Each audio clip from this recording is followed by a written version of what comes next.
अरे भाई चलो यार हटो।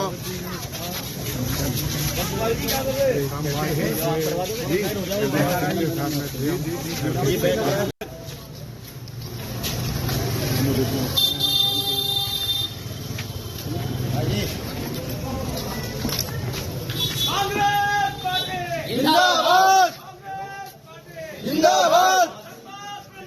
जिंदाबाद जिंदाबाद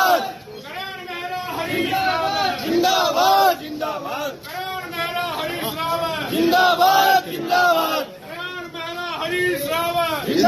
जिंदाबाद जिंदाबाद जिंदाबाद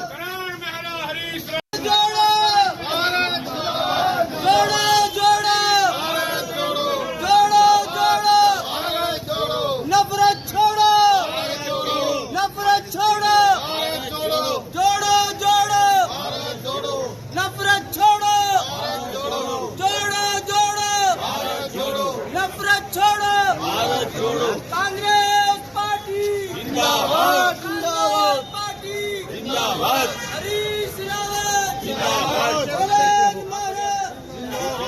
छोड़ो छोड़ो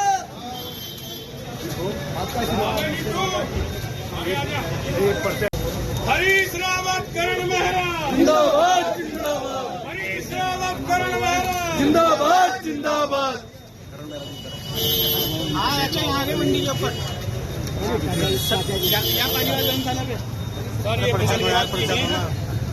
प्रणाम।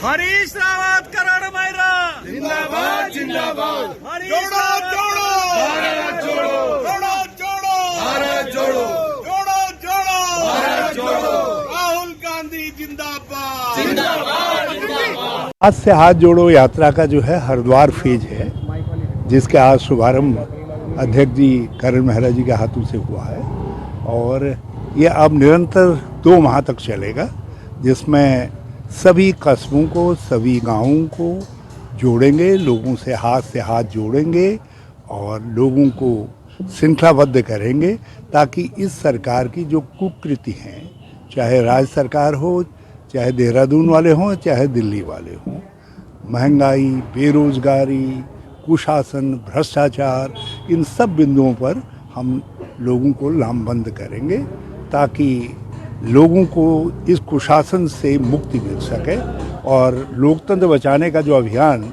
राहुल गांधी जी के नेतृत्व में, खड़गे साहब के नेतृत्व में चल रहा है, उसको हम आगे बढ़ा सकें, क्योंकि आज सबसे बड़ी आवश्यकता देश की जो है संवैधानिक लोकतंत्र को बचाना है, लोकतांत्रिक संस्थाओं को बचाना है, आम आदमी को बचाना है। आज आम आदमी पिस गया है, बर्बाद हो गया है, चौपट हो गया है, क्योंकि ये सरकार के पास आम आदमी के लिए, गरीब के लिए, सामान्य लोगों के लिए, दलितों, पिछड़ों, कमजोरों के लिए कुछ है ही नहीं करने को, जो है केवल उन पर महंगाई और बेरोजगारी थोपने के अलावा। जिस तरह जोशीमठ में हालात, कांग्रेस का बड़ा नेता नहीं आया, चर्चा चल रही है राहुल गांधी जी आने की। जी, राहुल जी, गांधी नेहरू परिवार लोगों के दर्द में हमेशा सम्मिलित होता रहा है।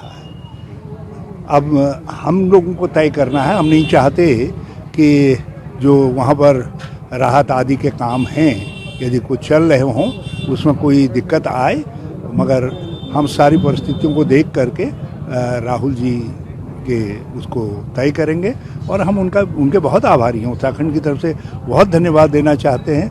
उन्होंने अपनी यात्रा का उधमपुर में एक हिस्सा जो है जोशीमठ की लोगों को, उनकी व्यथा को समर्पित किया, उसको उन्होंने ध्वनि दी, उसको शक्ति दी। उत्तराखंड के मुख्यमंत्री ने कहा राहुल गांधी के दौरे को लेकर के वो आकर यहाँ जोशीमठ में भ्रांति ना फैलाएं, राजनीति ना करें और रोटी सीखने का काम न करें। कैसे कहते हैं? वो पहले ही अंदाज कैसे लगा दे रहे हैं किसी बात का?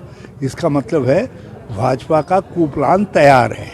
सत्यता यह है कि लोगों के जख्मों पर मरहम लगाने के लिए, और सबसे बड़ी बात यह है कि राहुल जी आएंगे तो जोशीमठ का इशू राष्ट्रीय स्तर पर बड़ा महत्व पाएगा और केंद्र सरकार से पैसा आएगा, राज्य के हित में होगा।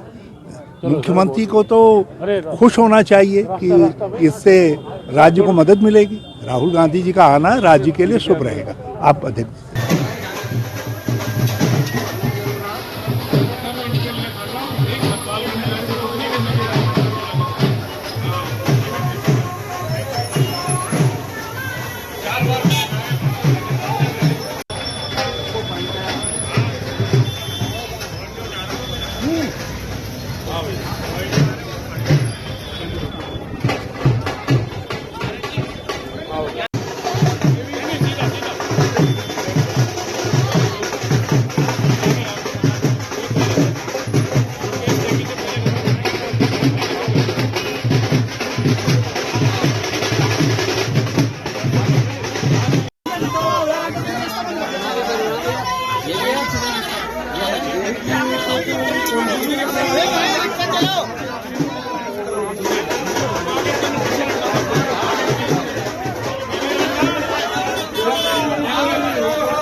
जिंदाबाद जिंदाबाद जिंदाबाद जिंदाबाद। मकसद ये है कि माँ गंगा का आशीर्वाद लिया है कि जो मनोरथ के साथ ये यात्रा निकल रही, हाथ से हाथ जोड़ो, वो सफल हो, देश एकता के बंधन में बंधे और जो भ्रष्टाचार बढ़ रहा है वो कम हो, लोगों का जनजीवन सामान्य हो, वो खुशहाल जीवन जी सकें, ऐसी मेरी मनोकामना है। बेरोजगारों को रोजगार मिले, जिस तरीके से भर्ती घोटाले सामने आ रहे हुए ना आए और राष्ट्र की इकोनॉमी सुधरे, जो हमारे आर्थिकी खराब हुई वो सुधर जाए, देश की सीमाएं सुरक्षित रहें और आम जनता अवेयर हो। जैसे पढ़े लिखे लोग बिहेव करते हैं सबके अंदर उसी तरीके की एक जागृति इस देश में आए, ताकि देश के जो सफ़ेदपोश नेता हैं वो सही रास्ते पे चलें और राष्ट्र के लोगों से झूठे वादे, झूठे सपने ना दिखाएं, जिस तरीके के आजकल एक ट्रेंड देखने को मिल रहा है।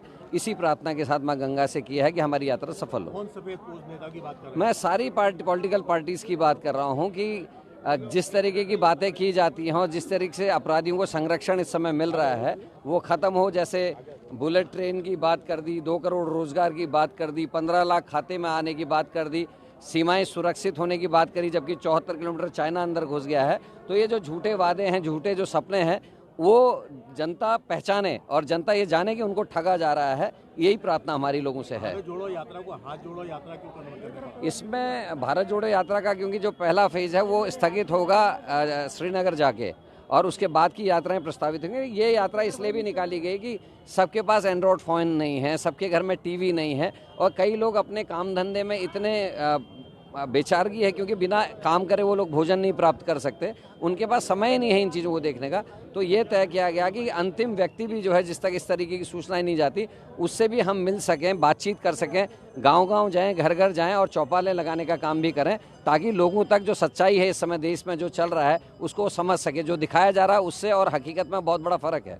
कंधार में आतंकवादी छोड़ें वो करोड़ों रुपये के साथ, अक्षरधाम में आक्रमण उनके टाइम में हो, पुलवामा घटना उनके टाइम में हो, हमारे संसद में आक्रमण उनके टाइम में, और हम वो कर रहे हैं। हमारे 2 प्रधानमंत्रियों की जान आतंकवादियों ने ले ली और इनने आतंकवादियों को कंधार तक छोड़ने का काम किया, वो हम पे आरोप लगा रहे हैं। यही तो बात है कि असलियत हम जनता तक पहुंचा सके। आपका प्रश्न बहुत अच्छा था, उसके लिए धन्यवाद। देखिए साहब, स्वामी प्रसाद मौर्य कुछ कहते हैं, उनके अन्य लोग कुछ कहते हैं, उमा भारती जी कुछ और कह रही हैं, यहाँ त्रिवेंद्र भाई कुछ और कह रहे हैं, धामी जी कुछ और कह रहे हैं। बीजेपी की बात पे हमको जाना नहीं है, हमको केवल सच लेके लोगों के बीच में जाना है।